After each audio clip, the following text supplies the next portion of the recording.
Hello viewers, আজকে আমরা আলোচনা করব নতুন একটা টপিক নিয়ে।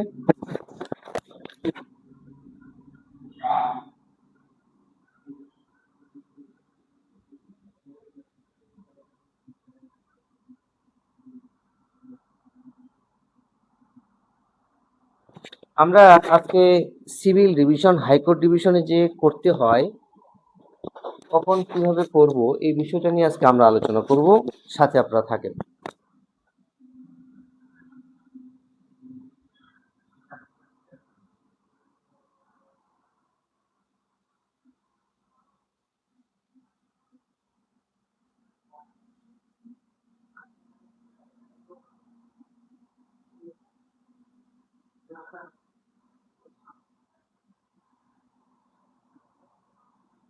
তাহলে সিভিল ম্যাটার নিয়ে আজকে আমরা আলোচনা করছি।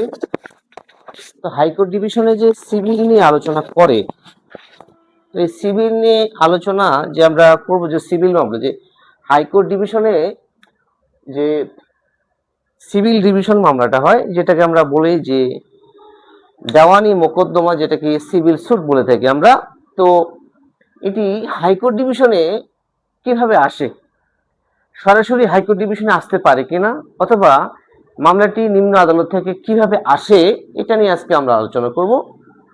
যেহেতু রিসেন্টলি আমার কাছে অনেকগুলো হাইকোর্ট ডিভিশনের কিছু সিভিল মামলায় পেয়েছি, তো অনেক মামলা অনেক দিন ধরে চলতেছে, আবার কিছু মামলা নতুন ফ্রেশ সুট বলা যেতে পারে, সেগুলো আসছে আমার কাছে। তো এই বিষয়টা নিয়ে আজকে যতটা পারা যায় আমরা চেষ্টা করব, এবং চেষ্টা করব যে শর্টকাটে কিভাবে আমরা বুঝবো যে সিভিল মামলায় আমরা আসলে হাইকোর্ট ডিভিশনে যখন আসে ট্রায়ালটা ঠিকভাবে হয়েছে কিনা, এবং এই ট্রায়ালটা কোন কোন জায়গায় ঝামেলা হয়েছে, আপনি যে পক্ষে আছেন সেই পক্ষ এই মামলায় জিতবে কিনা, এবং কি যেহেতু ক্লায়েন্ট আমাদের কাছে আসে অনেক আশা নিয়ে, তো সেই ক্ষেত্রে এই ক্লায়েন্টকে কিভাবে রেমেডি দেওয়া যায়, এই আইনগত বিষয়গুলো নিয়ে আমরা আজকে আলোচনা করব, সাথে থাকেন। তাহলে আমরা আলোচনা করতেছি সরলা একাডেমি থেকে। এখানে সাধারণত এইখানে এই হাইকোর্ট ডিভিশনের মামলাগুলো নিয়ে আমি মামলা করি। হাইকোর্ট ডিভিশনে যেহেতু আমি রেগুলার প্র্যাকটিস করি, তো এখানে রিট ম্যাটার নিয়ে আমি প্র্যাকটিস করি। রিট ম্যাটার হাইকোর্ট ডিভিশনে, এবং সিভিল যে ম্যাটারটা রয়েছে, সিভিল রিভিশন হতে পারে, সিভিলের উপর রিট হতে পারে, আবার রিভিশন হতে পারে, আবার রিট হতে পারে। সিভিলের উপর রিট হয় অনেকগুলো, যেটা রিভিশন করার সুযোগ থাকে না। আবার ক্রিমিনাল কনভিকশনের মামলাগুলো, যেগুলো হচ্ছে এই 302 হতে পারে, অথবা ডেকোটির মামলা, হ্যাঁ, অথবা কনভিকশন যেগুলো সাজা হয়ে গেছে, এই মামলাগুলো সাধারণত আমি প্র্যাকটিস করে থাকি হাইকোর্ট ডিভিশনে। তাহলে সিভিল মামলা, যেহেতু কিছু ফাইল আমি পেয়েছি সিভিল মামলার, তো এই সিভিল মামলা রিভিশন নিয়ে আজকে আমরা আলোচনা করব।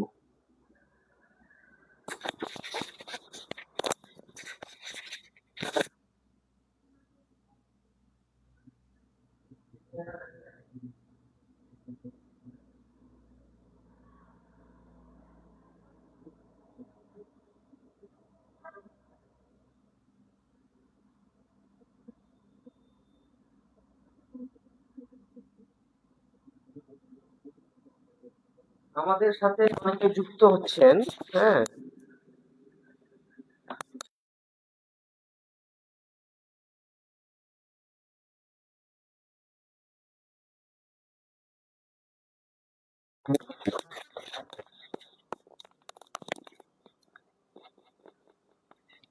আজকে আমরা যে বিষয়গুলো নিয়ে আলোচনা করব সেটা হচ্ছে যে সিভিল ডিভিশন।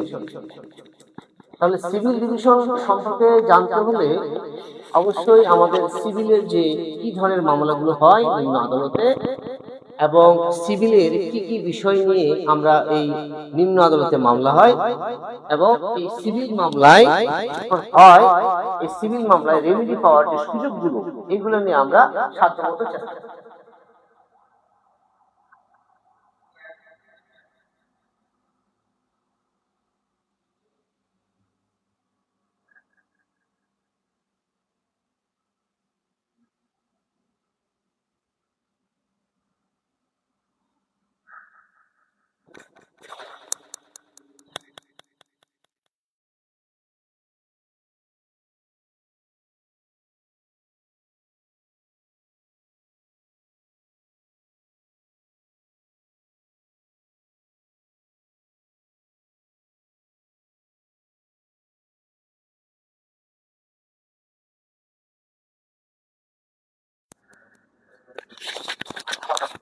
আমরা আমার একটু মাইক্রোফোনের সাউন্ড ক্লিয়ার না থাকার কারণে আমি এই লাইভটা একটু সমস্যা হচ্ছে।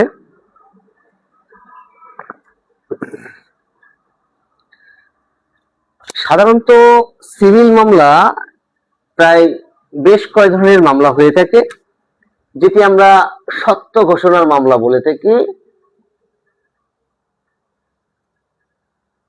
সত্য ঘোষণার মামলাটা আমরা করে থাকি, এটাকে আমরা ডিক্লেরেটরি স্যুট বলে থাকি।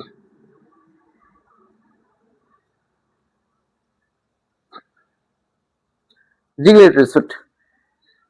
তো সত্য ঘোষণার মামলাটি শুধু সত্য ঘোষণার মামলা হতে পারে, তার সাথে যে কাগজপত্র আছে বা দলিল বাতিল এক্ষেত্রেও সত্য ঘোষণা আমরা চাইতে পারি, কারণ সত্য ঘোষণাতে বিভিন্ন মামলাকে সত্য ঘোষণায় আমরা যেতে পারি।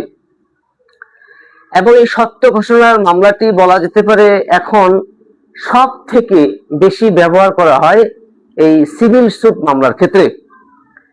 কারণ দলিল বাতিলের ক্ষেত্রে আপনি সত্য ঘোষণা চাইতে পারেন, দলিল আমার নামে আছে, সেটার জন্য আপনি সত্য ঘোষণার একটি মামলা করতে পারেন।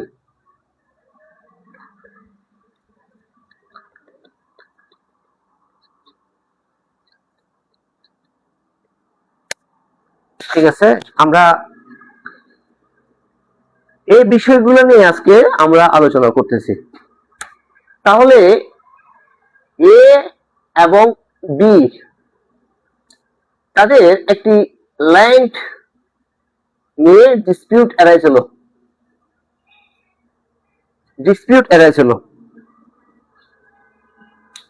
তো এই ডিসপিউট যখন অ্যারাইজ হবে সেক্ষেত্রে কিন্তু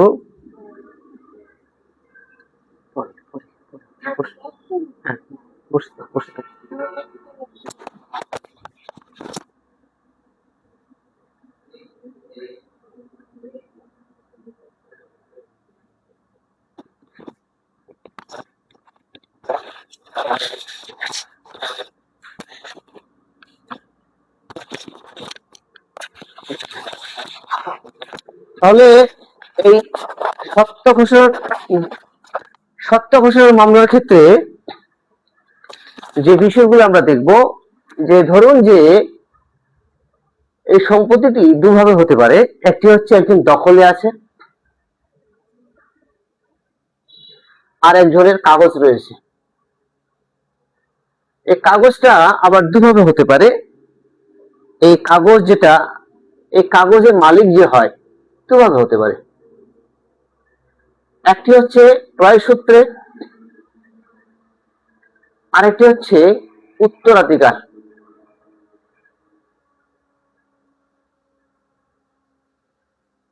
এই দুভাবে হতে পারে। আশা করি আমার এই লেকচারটা মনে হয় অনেকটা ক্লিয়ার হচ্ছে। যারা আমার সাথে আছেন বা যুক্ত আছেন তারা অবশ্যই আমাকে কমেন্টস করে জানাতে পারেন যে আসলে লেকচারটি আপনাদের পর্যন্ত সাউন্ড ক্লিয়ার যাচ্ছে বা পৌঁছাচ্ছে কিনা। তো এখানে এই সিভিল ডিভিশন যে হাইকোর্ট ডিভিশনে আসে, সরাসরি হাইকোর্ট ডিভিশনে সিভিল রিভিশনে আসার সুযোগটা থাকে না। তাহলে এখানে সাধারণত যেগুলো সিভিল ডিভিশনে আসে হাইকোর্ট ডিভিশনে, এখানে দুটি কোর্ট পার হয়ে আসে। একটি হচ্ছে ট্রায়াল কোর্ট। এই ট্রায়াল কোর্টটাকে আমরা কোন কোর্ট বলতে পারি? যেটা হচ্ছে পিকিউনারি জুরিডিকশন অনুসারে পিকিউনারি জুরিডিকশন যেটাকে বলবো লয়েস্ট গ্রেড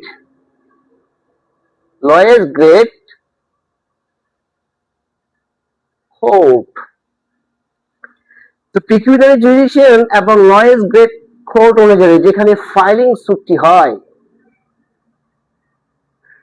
ফাইলিং সুট, এই ফাইলিং সুটটি হওয়ার পর এখানে ইস্যু ফ্রেম হয়। আমরা জানি সবাই যে ইস্যু ফ্রেম হয়। এই ইস্যু ফ্রেম হওয়ার পর মামলাটি ট্রায়াল স্টেজটি কমপ্লিট হয়ে যায়, যাকে আমরা ট্রায়াল স্টেজ বলে থাকি। অবশ্যই এখানে একটা মজার বিষয় আছে, অনেক হাইকোর্টে আমার খুব কাছের ভাইরা বলেন যে আমার লেকচার খুব ভালো লাগে আমাকে যে কথাগুলো শুনে, এবং তারা বলে যে এই লেকচারগুলোতে যতটা পারে নতুনত্ব আনা যায় কিনা, এবং যারা আমাকে অ্যাপ্রিসিয়েট করেন তারা হাইকোর্ট ডিভিশনে প্র্যাকটিস করেন। তো আমি তাদেরও প্রতি কৃতজ্ঞতা স্বীকার করছি যে আপনারা যে আমার লাইভগুলো দেখেন, এটা আমার জন্য অনেক বড় পাওয়া। এবং অনেক স্টুডেন্ট রয়েছে হাইকোর্ট ডিভিশন বা জজ কোর্টে, তারা আমাকে প্রায় বলে যে, এবং কি স্টুডেন্ট ছাড়াও আমাকে অনেকে বলে যে আমার লাইভগুলো দেখে তারা, এবং আপনাদের ভালোবাসায় আমি এইভাবে হাইকোর্ট ডিভিশনের অনেক মামলা পাই। তো সবকিছু আপনাদের জন্য আমার এই সরল একাডেমির সামনের দিকে এগিয়ে যাওয়া। আপনারা আছেন, তো আমার মতো আইনজীবী ভালো কিছু করার সুযোগ পাচ্ছে, হয়তো পাবে আরো। তাহলে ট্রায়াল স্টেজটি যদি নিয়ে আলোচনা করি, যদি ভালো সিভিল ডিভিশনে যদি আপনি একজন ক্লায়েন্টকে, আপনার ক্লায়েন্ট যে রয়েছে সেই ক্লায়েন্টকে যদি আপনি রেমেডি দিতে চান, তাহলে কোন স্টেজগুলো ভালো করে জানতে হবে। জানলে আপনি এই হাইকোর্টে যে সিভিল মামলাটি আসলে, রিভিশনের মামলাটি আসছে, সেটিতে আপনি আপনার ক্লায়েন্টকে আপনি ভালো মতো রেমেডি দিতে যাবেন, যার কারণে আপনার ক্লায়েন্ট খুশি হয়ে যাবে, এবং পরবর্তীতে আপনার যে অনারিয়াম আছে সেটাতেও আপনি সুযোগ সুবিধা বেশি পাবেন। দুই নম্বর হচ্ছে আপনাকে অন্য মামলায় রেফার করবে, যেভাবে আমাকে আমার অনেক ক্লায়েন্ট রেফার করেন।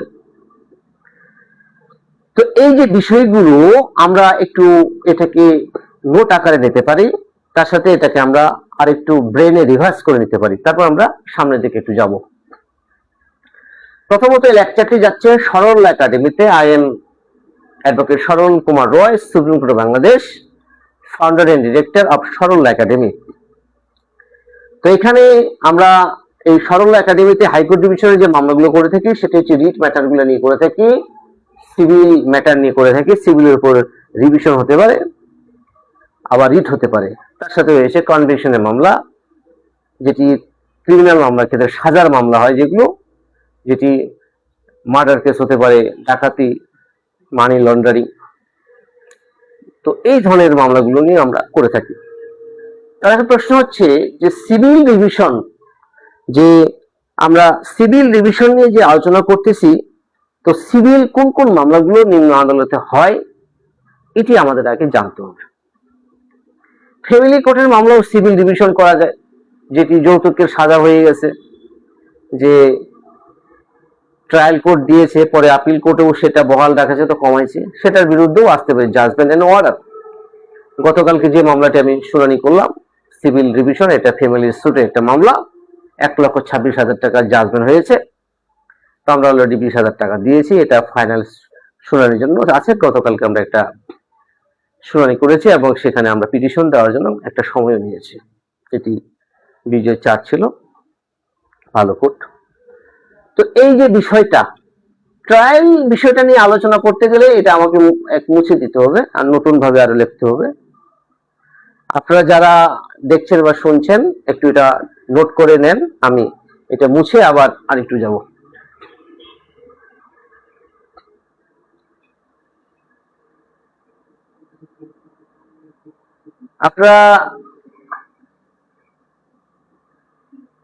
আপনারা আমাকে কমেন্টস করে জানাতে পারেন যে আমার এই লেকচারটি আসলে আপনাদের কেমন লাগছে, এবং এখান থেকে আপনারা এই লেকচারটি আপনাদের অনেকটা হেল্প করছে কিনা, মেন্টালি সাপোর্ট করে কিনা, বা ভালো লাগে কিনা, এটা আপনারা জানাতে পারেন।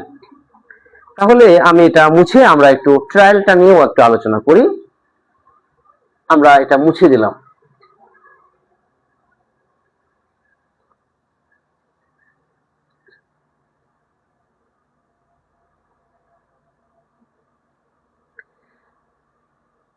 ট্রায়ালটি ট্রায়ালটি যখন শুরু হয় তখন এটাকে আমরা কয়েকটা ভাগে পার্ট করতে পারি। Part A, part B, part C. Part এতে বলা আছে প্রি ট্রায়াল, প্রি, আর এটা হচ্ছে ট্রায়াল, আর এটা হচ্ছে চূড়ান্ত যেটি পোস্ট ট্রায়াল। পোস্ট ট্রায়াল, তাহলে প্রি ট্রায়াল, ট্রায়াল আর হচ্ছে পোস্ট ট্রায়াল, এই তিনটি পার্ট থাকে। তাহলে এই তিনটি পার্ট যদি ভালো জানেন সেক্ষেত্রে আপনি ট্রায়ালটি সম্পর্কে জানলেন। এরপরে জাজমেন্ট এন্ড ওয়ার্ডার এবং আর্গুমেন্টে আপনি কিভাবে করবেন, জাজমেন্ট হওয়ার আগে আর্গুমেন্টই করার যে সুযোগ রয়েছে। আরেকটি বিষয়ে দেখলাম যে সিভিল মামলায় যতটুকু জজ কোর্টে আমার করার সুযোগ হয়েছে সেখানে যে বিষয়টা আছে যে সাক্ষী শেষের দিকে তারপর আরজি সংশোধনের একটা মানে প্রচলন রয়েছে, আরজি অ্যামেন্ডমেন্ট যেটা বলে থাকি আমরা, আরজি সংশোধন।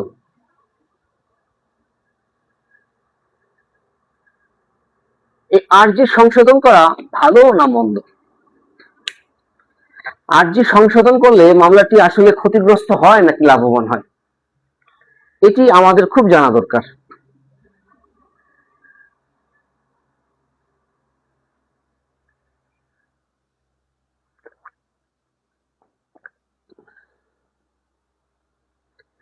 বারবার আরজি সংশোধন করে আপনি আপনার ভুলটাকে সংশোধন করছেন এবং তার সাথে আপনি যে ভুল করেছেন এটাকেও আপনি স্বীকৃতি দিচ্ছেন।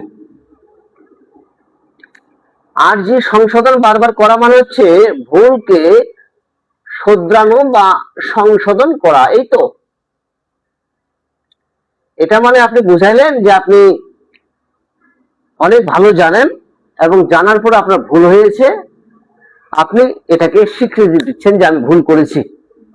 3 বার 4 বার 10 বার 15 বার অনেকে দেয় এইভাবে লেন্থি করে। আরজি সংশোধন ভুলটি দুভাবে হতে পারে, একটি হচ্ছে অজান্তে করতে গেছে একটা টাইপিং মিস্ট, অথবা সেই বিষয়টা সম্পর্কে আমার ভালো ধারণা ছিল না, আমি করে ফেলেছি আরজিটা। আবার হতে পারে যে মামলাটিকে আমি লং দীর্ঘায়ী করার জন্য, এটা দীর্ঘ জীবন যেন বেঁচে থাকে 20 বছর 30 বছর, এটার জন্য করতে পারি।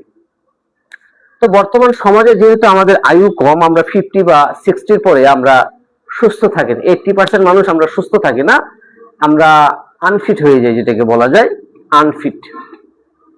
অনেকে বেশিরভাগই 45 বা 50 পরে স্ট্রোক করি, অসুস্থ হয়ে যায়, মানে বিভিন্ন সমস্যা, আনফিট। তো সেই ক্ষেত্রে যদি 3 প্রজন্মর পরে এই মামলাটির জাজমেন্ট হয়, এই মামলাটির জাজমেন্টটা দিয়ে সে করবেটা কি?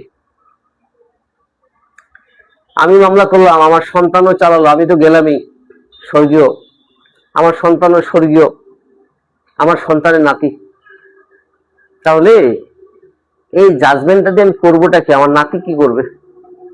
আমি যে উদ্দেশ্যে মামলাটি করেছিলাম সে উদ্দেশ্য যদি ফিল আপ না হয় তাহলে আমার জাজমেন্টটা দিয়ে আমার কি হলো? স্বর্গে তো নিয়ে যাওয়ার কোনো সুযোগ নাই।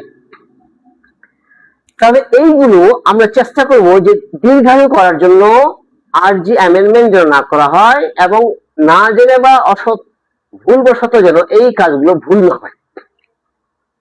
তাহলে মামলাটা 2 বছর, 2.5 বছর বা 3 বছর সর্বোচ্চ এর মধ্যে মামলাটা কমপ্লিট হয়ে যাবে। সর্বনিম্ন 2 বছর ধরলাম, এরপরে 3 বছরের মধ্যে ক্লোজিং।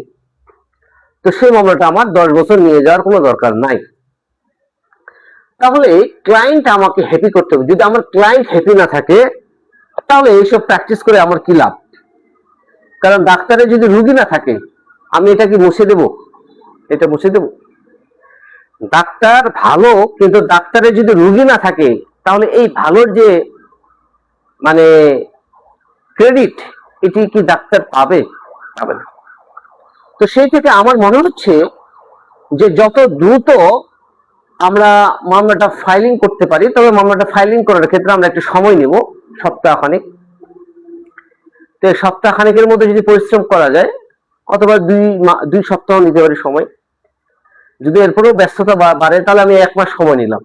তো 1 মাসের মধ্যে মামলাটা যদি আমি করে ফেলি, আরজিটা যদি আমি লিখে ফেলি, তাহলে আশা করি 90% সঠিক থাকবে, 10% ভুল। আর এই 10% বা 5% ভুল যতই আপনি পরিশ্রম করেন, আপনি চেষ্টা করেন, একটু ভুল থাকবে, এটা স্বাভাবিক। কিন্তু 50% ভুল রাখা যাবে না, নাহলে মামলাটা, এটি আমার পক্ষের মামলাটি আবার অপোজিট পার্টি, অর্থাৎ যে আমি যদি বাদী হয়ে থাকি, সেক্ষেত্রে বিবাদীর এটি সুযোগটা চলে যায় বেশি, কারণ বারবার ভুল করাতে এই ভুলের কিন্তু সুবিধা এই যে বিবাদী রয়েছে সেই নিবে। কারণ আমরা জানি যে যখন আমরা দ্বন্দ্ব সৃষ্টি হয়, কনফ্লিক্ট সৃষ্টি হয়, তখন অপোজিট পার্টির সুযোগ নিবে, এটাই তো স্বাভাবিক। তাহলে আমরা সিভিল ডিভিশন মামলাটি হাইকোর্ট ডিভিশনে যখন আসে, এই সিভিল ডিভিশন মামলায় ভালো করার ক্ষেত্রে আমরা কিভাবে মামলাটিকে পড়বো, এই বিষয়গুলো নিয়ে আমরা আলোচনা করতেছি। সাথে থাকেন, মাত্র 5 সেকেন্ড ব্রেক। এই 5 সেকেন্ডের মধ্যে আমি আসতেছি, আপনারা এটা দেখেন এবং লেখেন। আমি এটি মুছে আবার আমরা আরো কিছু বিস্তারিত ইয়াতে চলে যাব।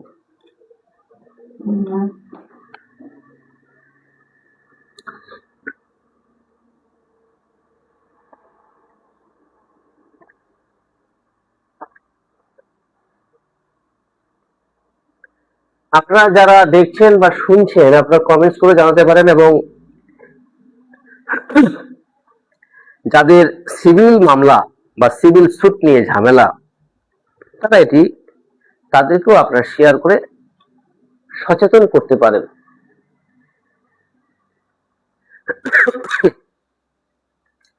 আমরা অনেকে আমার সাথে জয়েন হচ্ছেন, আমি অনেকের নাম নিতে পারতেছি না, তো যারা যুক্ত হচ্ছেন তাদের প্রতি অবশ্যই আমার আন্তরিকতা রইল,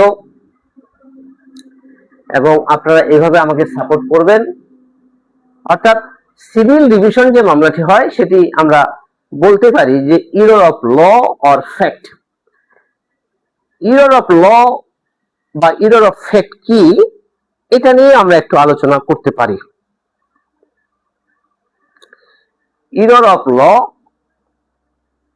অফ ফ্যাক্ট, তাহলে আমরা মুছে এটা আলোচনা করব। অনেকে বলছে যে সিভিল মামলা মানেই তো ঝামেলা, তো আপনি এই বিষয় নিয়ে একটু লেকচার গুলো দেন। অনেক স্টুডেন্ট তো আসে, তার সাথে যারা আমার বাইরে ভালো কলিগ রয়েছেন, ছোট ভাই রয়েছেন ইউনিভার্সিটির, বা অনেক নতুন ফ্রেন্ড হচ্ছেন, লার্নেড ফ্রেন্ড, তারাও হাইকোর্ট ডিভিশনে বলেন যে এই লেকচার গুলো তাদেরকে ভালো লাগে। তো সেই ক্ষেত্রে আমি চেষ্টা করি এটিকে আরো ভালো করার চেষ্টা করি আমি শতভাগ। এই যে সিভিল ডিভিশন যে করবেন, ইরর অফ ল অথবা ফ্যাক্ট বলতে পারি। এই ফ্যাক্ট যদি চলে যায় এবং এই ল যদি চলে আসে, এটাকে যদি আমরা ব্যাখ্যা করি, তাহলে ল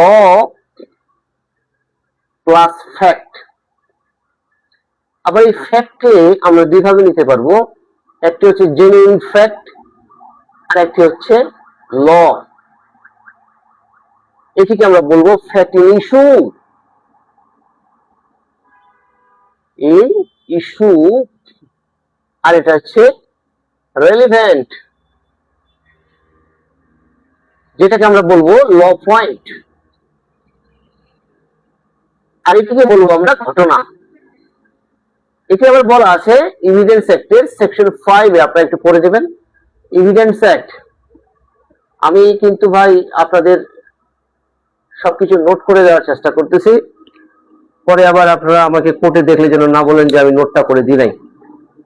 আমি সাধ্যমতো চেষ্টা করে দিচ্ছি, এবং যারা আমার স্টুডেন্ট রয়েছে তারাও এখান থেকে বেনিফিট নিতে পারে। আর আপনাদের এই যে মানে আপনারা যে অংশগ্রহণ করছেন আমার লাইভে, এটা আমার জন্য বিশাল বড় পাওয়া, কারণ একটা মানুষ সুপার পাওয়ার, এবং প্রতিটা মানুষের মূল্য, তার সময়ের মূল্য অনেক বেশি। তো এটা আমি আপনার মূল্য যে আমি সময়টা যে নিচ্ছি, এই সময়টার মূল্য আমি পরিশোধ করতে পারবো না। তবে আমার এই লেকচারের মাধ্যমে যদি আপনার মানে সময়টা যদি মনে হয় যে হ্যাঁ ব্যয় করে কিছুটা আপনি পেয়ে যান, তাহলে কিন্তু আমি সার্থক। কারণ একজন মানুষের সময় নষ্ট করা মানে আমি তার কাছে ঋণী হয়ে যাচ্ছি। তো আমি এই দায়বদ্ধতা থেকে চেষ্টা করি যে আমার সাথে কথা বলতে আসে, তাকে আমি চেষ্টা করি অন্তত ফিনান্সিয়ালি না হলেও অন্তত তাকে যতটা পারি আপ্যায়ন অথবা ল পয়েন্টে কিছু তাকে ভিউ দেওয়ার জন্য, যাতে সে এটাতে বেনিফিট পায়। কারণ আপনাকে মিসগাইড করে আমি 2 দিন 10 দিন 2 মাস ঘুরে এলাম, কিন্তু আপনি আমার কাছ থেকে কিছুই পেলেন না, তাতে কিন্তু আপনি আমার উপর মন খারাপ করবেন। আমি এটা চাই না কখনো। তো যেহেতু লাইভে সময় যারা দিচ্ছেন তারা এখান থেকে কিছু নিয়ে যান, আমি এটা চাই। এবং আশা করি এই লেকচারটির মাধ্যমে আপনি অনেক কিছু জানবেন। যদি আপনি লয়ার স্টুডেন্ট হন তাহলে বেনিফিট দিতে পারবেন। যদি আপনি অ্যাডভোকেট হয়ে থাকেন তাহলে এগুলো আর্গুমেন্টের জন্য আপনার কাজে লাগবে। যদি আপনি হাইকোর্ট ডিভিশনে প্র্যাকটিস করে থাকেন তাহলে সিভিল ডিভিশনের ক্ষেত্রে এই পয়েন্টগুলো কাজে লাগবে। যদি আপনি শিক্ষানবিশ অথবা ল স্টুডেন্ট হয়ে থাকেন, এখনো পড়াশোনা করতেছেন কোনো ইউনিভার্সিটিতে, ঠিক আছে, সেক্ষেত্রেও আপনি এটা জুডিশিয়ারির জন্য অথবা বার কাউন্সিলের জন্য আপনি এটা বেনিফিট থাকবে। অনেকে বলছে যে বার কাউন্সিলে এমসিকিউ যে গাইডগুলো রয়েছে সেটা যদি মুখস্থ করে ফেলে তাহলে পাস করে ফেলবো। পাস আপনি করবেন, কিন্তু ভিতরের যে আগুনটা সেটা জ্বলবে না। আবার এই পাস করার পরে আপনি কিছুদিন পরে অ্যাডভোকেট হবেন, জেল হাউসে কদু। তো be careful making yourself to establish you and like a strong or good lawyer in your future, in your career. There is no alternative to choose the options without hard working and getting the success in your life and doing better each other in your life. I hope from my experience, and this is I am Snowden try to share with you. তাহলে আমরা গেলাম errors of law and fact or fact. তো law and fact কে যদি আমরা mixture করে দিই তাহলে হচ্ছে ফ্যাক্ট ইস্যু আর রেলেভেন্ট, যেটাকে আমরা ল পয়েন্ট বলে থাকি। সবসময় এই ঘটনাতে এলিগেশন আনা হয়, এলিগেশন যেটাকে আমরা বলে থাকি যে ডিসপিউট। এলিগেশন অভিযোগটা কি?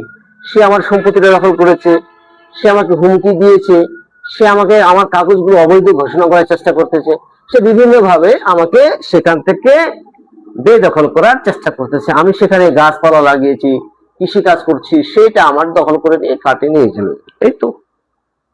This is the dispute, the allegations arising in dispute of the land and creation cause of action, and you have right and to file the suit before honorable court for your justice, all right, and you are being as a plaintiff and options to file the suit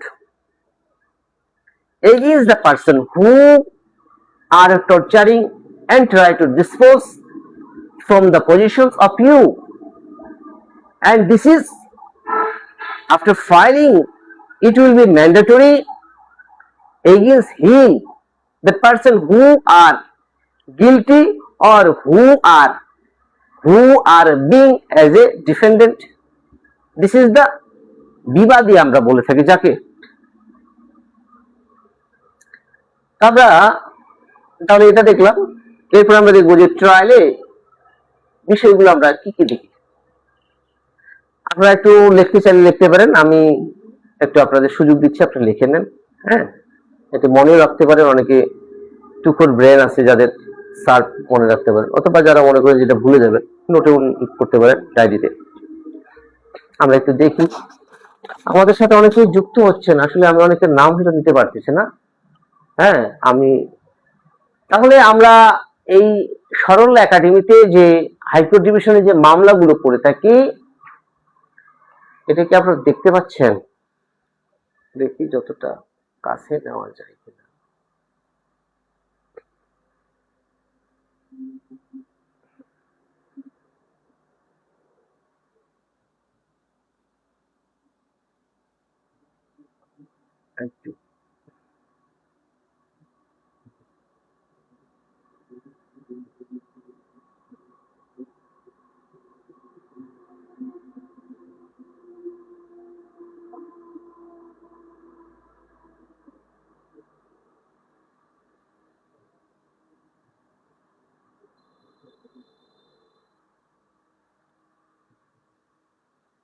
ঠিক আছে, আমরা আরেকটু চেষ্টা করলাম ক্যামেরাটাকে একটু ঠিক করে দেওয়ার, যাতে আপনারা দেখতে পান বা বুঝতে পারেন।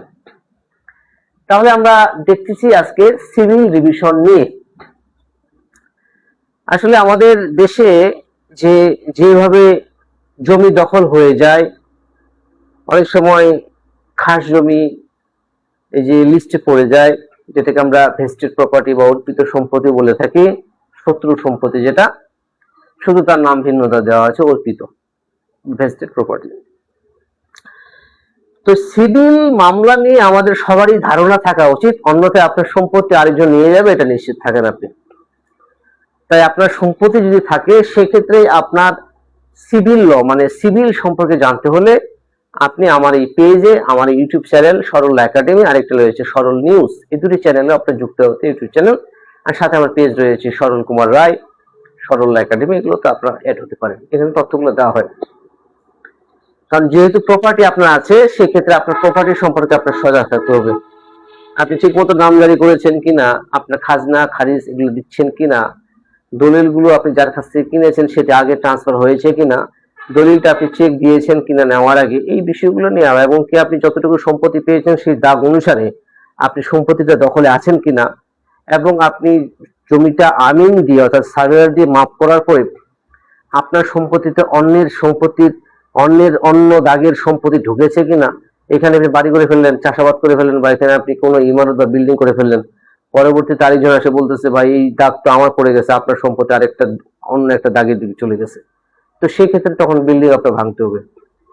তো এই ধরনের যেন কোনো কাজ না করা হয়, এই জন্য একজন ভালো আইনজীবীর পরামর্শ নিয়ে এই ধরনের কাজগুলো করবেন। আশা করি আপনি নিরাপদে থাকবেন। তাহলে আমরা আলোচনা করলাম সিভিল রিভিশন হাইকোর্ট ডিভিশনে error of law or fact নিয়ে। তাহলে ল এন্ড ফ্যাক্ট নিয়ে আলোচনা করলাম। ফ্যাক্ট দুই ধরনের হয়ে থাকে, ফ্যাক্ট আর একটা ইস্যু, আর রেলিভেন্ট ফ্যাক্ট। তো রেলিভেন্ট যেটাকে সেটাকে হলো প্রাসঙ্গিক বা ল পয়েন্ট আমরা বলে থাকি, আর একটা হচ্ছে ফ্যাক্ট ইন ইস্যু যেটা ঘটনা সম্পর্কে। তাহলে এই এলিগেশন যেটা আসলো এটি কতটা অ্যাকসেপ্টেবল হবে, কোর্টের কাছে পুরোটা অ্যাকসেপ্টেবল হবে কি না এটাও তো আমরা দেখবো। একজন বলবে যে আমারটা ঠিক, আরেকজন বলবে যে তারটা ঠিক, মানে একজন ক্লেম করবে আরেকজন ডিনাই করবে। এই জন্য বলা যে one party claim another party deny. তো এই বিষয়গুলো যদি আপনারা নজরে রাখেন তাহলে সিভিল মামলায় আপনি জিতার সম্ভাবনা রয়েছে, এবং যারা হাইকোর্ট ডিভিশন নিয়মিত প্র্যাকটিস করে সিভিল ম্যাটার নিয়ে তাদের ক্ষেত্রে এই লেকচারটি উপকারে আসবে। তো আজকে এই পর্যন্তই, এবং আমরা আসন্নতে আগামীতে আমরা বার কাউন্সিলের জন্য আমরা ব্যাচ নিচ্ছি, যেটি আমরা একটু আপনারা থাকেন আমরা একটু দেখি যে সাধারণত এই সরল একাডেমিতে আমরা হাইকোর্টের যে মামলাগুলো করে থাকি, একটি হচ্ছে রিট ম্যাটার, রিট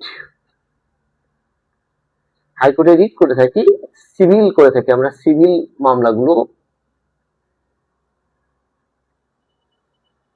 মামলাগুলো করে থাকি, সাথে হচ্ছে সাজার মামলাগুলো, যেগুলো খুনের মামলা হতে পারে, ডাকাতির মামলা হতে পারে, মানি লন্ডারিং হতে পারে, মাদকের মামলা হতে পারে, সাজা যেগুলো হয়ে গেছে সেই মামলাগুলো আমি করে থাকি বেশি করে। এটি হচ্ছে আমার প্র্যাকটিসের যে ধরন। এরপর সরল একাডেমিতে আমরা যারা আসন্ন বার কাউন্সিল পরীক্ষা দিবেন, বার এক্সাম দিবেন, যারা এমসিকিউ দিবেন, যারা তাদের জন্য নতুন একটা আমরা ব্যাচ চালু করতে যাচ্ছি। আর এটি আমাদের হাইকোর্ট ব্যাচটা আমরা চলমান আছে। যারা হাইকোর্টে পরীক্ষা দিবেন, লিখিত পরীক্ষা দিবেন হাইকোর্টে পারমিশনের জন্য, তাদের ব্যাচটা আমাদের চলমান আছে, সেখানে আপনি অ্যাড হতে পারেন। তো অনেকেই আমাকে বলছেন যে বিভিন্ন জায়গা থেকে, ঢাকার বাইরে থেকে অনলাইনে করতে পারেন। অনলাইনে আমি একটা ব্যাচ তৈরি করতেছি, তো অনলাইনেও আপনারা করতে পারেন, ঠিক আছে। তো অনলাইনে আপনারা যদি নিজেরাও যদি 10-15 জন পারেন তো সেটাও আপনি আপনার নিজেরা একটা ব্যাচ করে ফেলেন। মিনিমাম তো 15 থেকে 20 জন হওয়া উচিত অনলাইনে। তো সেই ক্ষেত্রে একটা ব্যাচ করে আমি সেখানেও করাইতে পারি। আর যেগুলো ধরেন যে আপনাদের হাতে নাতে করা লাগবে, সেক্ষেত্রে আপনারা 2 দিন ঢাকায় আসলেন, আমি হাতে নাতে অন্তত 5 ঘন্টা বা 3 ঘন্টা করে ক্লাসগুলো নিয়ে আপনাদের কমপ্লিট করে দিলাম। তো এই ছিল আজকের আলোচনার বিষয়। সরল একাডেমি থেকে আমি advocate Saral Kumar Roy, supreme court of Bangladesh, এবং founder and director of Saral academy. এবং এই সরল একাডেমির জন্য আমরা লোকেশন দেখতেছি দ্রুত পল্টনে, সেগুন বাগিচার দিকে। আমরা পল্টনে বা সেগুন বাগিচার দিকে আমরা যে লোকেশনগুলো দেখতেছি সেখানে আমাদের মানে হিসাবে মিলতেছে না। তো কোনো জায়গায় হয়তো রেন্টটা বেশি হয়ে যাচ্ছে, আবার কোনো জায়গায় হয়তো সেই বিল্ডিংটা আমাদের ভালো লাগতেছে না। তো যেহেতু সরল একাডেমি বারবার আমাদের অ্যাড্রেসটা চেঞ্জ করা কঠিন হয়ে যায়, প্রতিষ্ঠান বারবার চেঞ্জ করা যায় না বা ঠিক না আর কি করাটা। তো এই জন্য আমরা চাচ্ছি যে আমরা চেষ্টা করব দ্রুত একটা লোকেশন নেওয়ার, যেখান থেকে আমরা মামলা পরিচালনা করব, আর আমরা পাশাপাশি যারা মেধাবী, যারা ভালো কিছু করতে চায় তাদেরকে গড়ার জন্য আমরা সুযোগ দিতে চাই। আমাদের এখান থেকেও কিছু স্টুডেন্ট বেরোক যারা দেশ ও জাতিকে ভালো কিছু দিতে পারবে বা দিবেন। তো এই ছিল আজকের আলোচনার বিষয়। ভালো থাকবে সবাই। আজকে 5 তারিখ, আজকে সরকারি একটা ছুটি ছিল, 5/8/2026। তা আপনাদের সকলের সুস্থতা কামনা করে এখানে শেষ করছি। ভালো থাকবেন, শুভরাত্রি। আর যারা আমাকে বারবার এইভাবে আমার লাইভে আসছেন, কমেন্টস করছেন, আমার ভিডিও দেখছেন, অনেক ছেলে অনেক মেয়ে যারা আমাকে দেখছেন, তাদের সকলের প্রতি আমার অনেক আন্তরিকতা, এবং আমি আপনাদের কাছে আমি সবসময় চিরকৃতজ্ঞ থাকবো যে আপনারা যেভাবে আমাকে সাপোর্ট করছেন, এই সরল একাডেমি সামনের দিকে এগিয়ে যাবে। তা আপনাদের সকলের প্রতি এবং আপনি এবং আপনার পরিবার সহ ভালো থাকেন, সুস্থতা কামনা করে এখানে শেষ করছি। নমস্কার।